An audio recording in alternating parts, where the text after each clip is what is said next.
We got RJ calling in from Texas who wants to continue the conversation. Nice. RJ, you're live on Truth Wanted. What's up? Hey, how's it going? Going pretty Great. good. I saw that, like the call screener wrote out here. You're also a former Scientologist? I was, yeah. I was born and raised in it and got out when I was 13.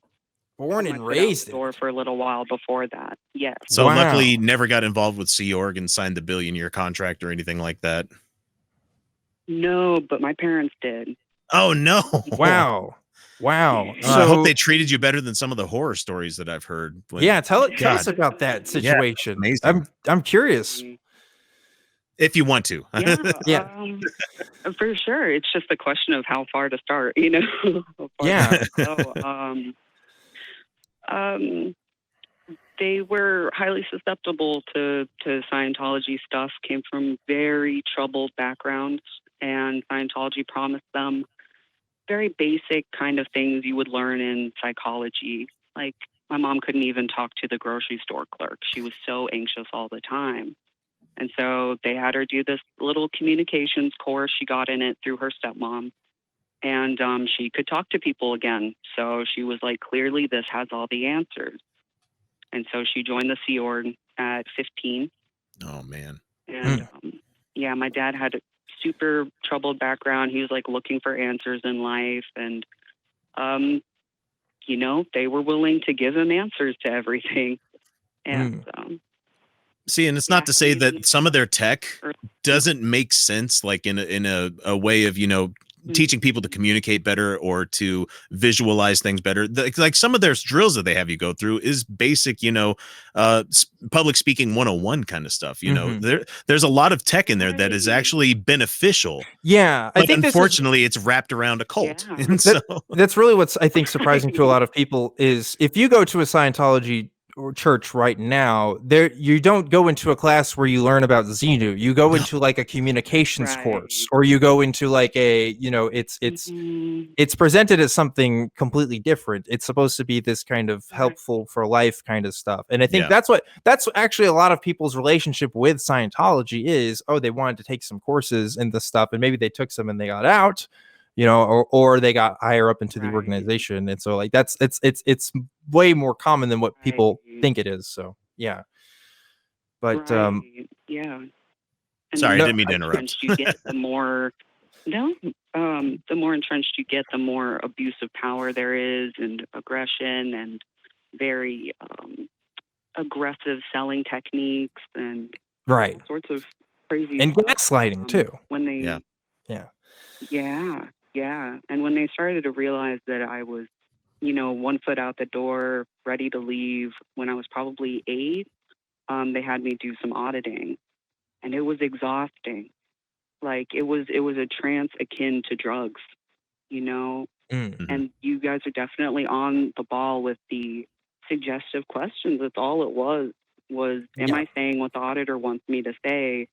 And they go down to every single little detail, like what color was the grass when you were sad, and all of these things. And I'd be like, well, I don't remember, but I have to tell them something. But you have to give an answer. You have to give an answer. Yeah. Their stimulus requires a response. So. Right. And this is, I think that's, this confuses people because it's like, well, how do you come up with something like that if it's not true, right? There has to be some sort of truth to it.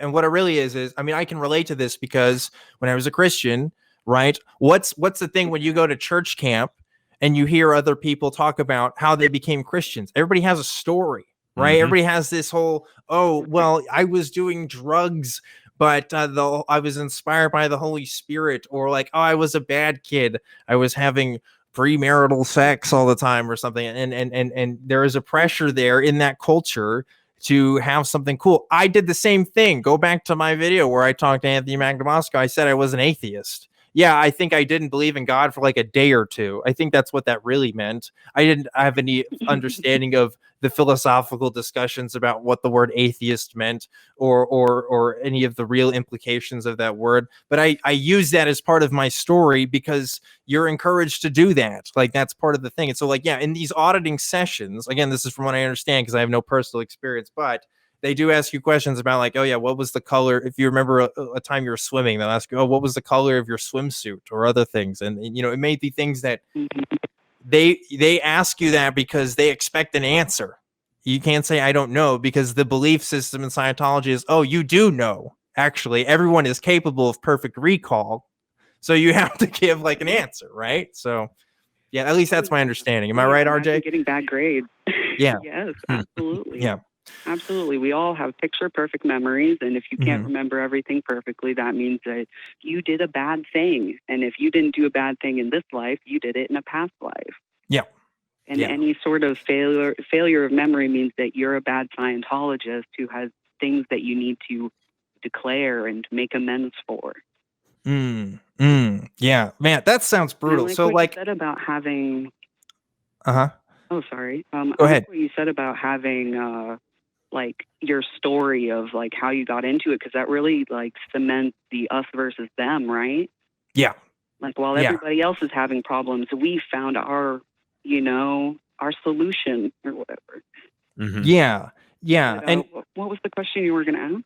well, you know, like, because like Scientology, they make a big deal about your identity, and they make a big deal about not seeking information that is critical of Scientology. You know, that I don't know if even a lot of Scientologists even know about all the stuff that's written against Scientology. No, they're not supposed to look for it because they're not supposed to look for. Yeah, so I'm curious. Like, you grew up around that. How did you get out of that? Well, weirdly enough, I was in the like their media room where they just had a TV and a bunch of DVDs where they keep all their like attack videos. And because they know that you can't completely avoid like anti-Scientology, they call it, coverage in the media. Like, we're gonna walk past newsstands and stuff, so they'll make videos about the thing, saying Scientology is so great and all these people are awful, horrible, don't listen to them. So I saw one that said anonymous, and I was like, like, I think I've heard about that. And I popped it in, and I was like, oh my God, these people are full of shit. Like, everything the anonymous people were saying was completely on point. So I went home and I tried to find the anonymous stuff and couldn't find it. But that was pretty much, that was the end of it, of, like, this isn't the real world. Wow. And if you're comfortable talking about it, what was that dynamic like with your family then? Because you were pretty young, you were 13. So I'm guessing you didn't really talk about it too much, unless maybe you did, and maybe there were consequences, or what was up with that? Because with your parents both being Sea Org members, if you came out talking about that stuff, I would think they would declare you an SP. Yeah, like how did?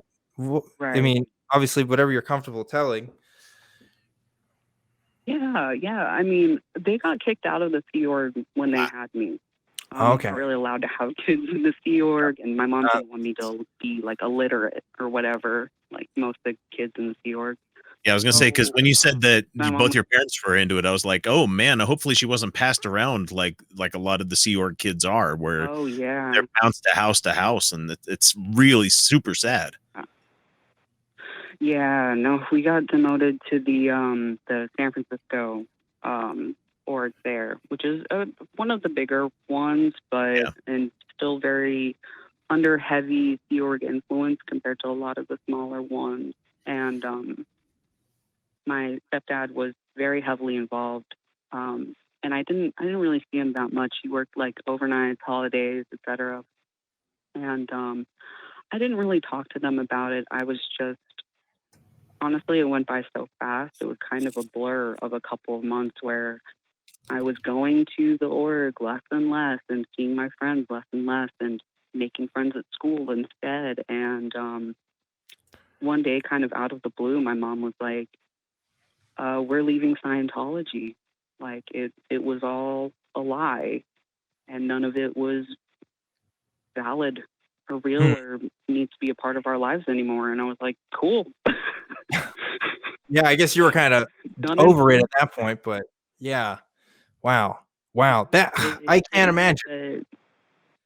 Yeah, I just can't imagine. Childhood friends and my stepdad, and all the people that I'd grown up around, I mean, barely ever saw them after that. I think it was 7 years before I saw my stepdad again.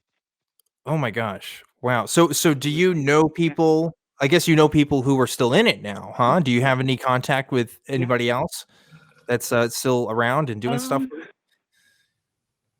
I text my stepdad now and then, and my two best friends since I was 3 years old. I had one of them on Snapchat, and we would text each other on there. But after the last time I came around and kind of made a ruckus, I haven't really heard much from my friends or any of them. One Wow. of my old schoolmates actually harassed $50 out of me and basically Give me your threatened money. to cut off communication. Yeah. he So was they haven't gone as saying far that, as like calling you a squirrel if you or don't anything, give us right? this 50. My mom's a whistleblower, so she's declared a suppressive person. Okay. Wow. No one in Scientology is allowed to talk to her. And they haven't have like the squirrel busters come around and tried to come after her for anything, or has she been pretty much under the radar on that one? No. That's good. I think she was Those under guys the are radar abusive as now. fuck. Yeah, but Marty Rathburn was, he was a head honcho. So they were really invested on getting him to shut up as much as possible.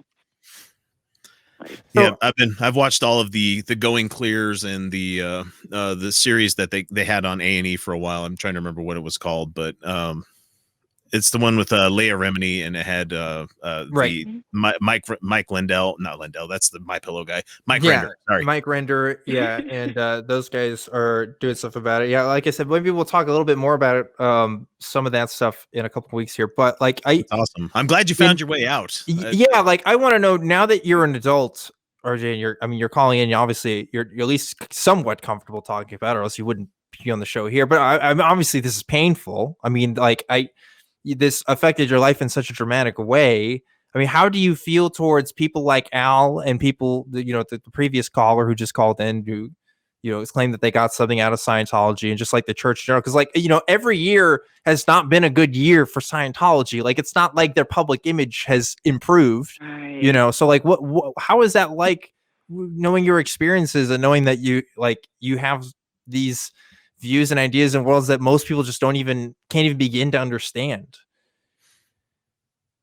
I mean, it's tricky. They just find so many ways to hook themselves in who you are that it's very hard to find out the ways that they're even influencing you. And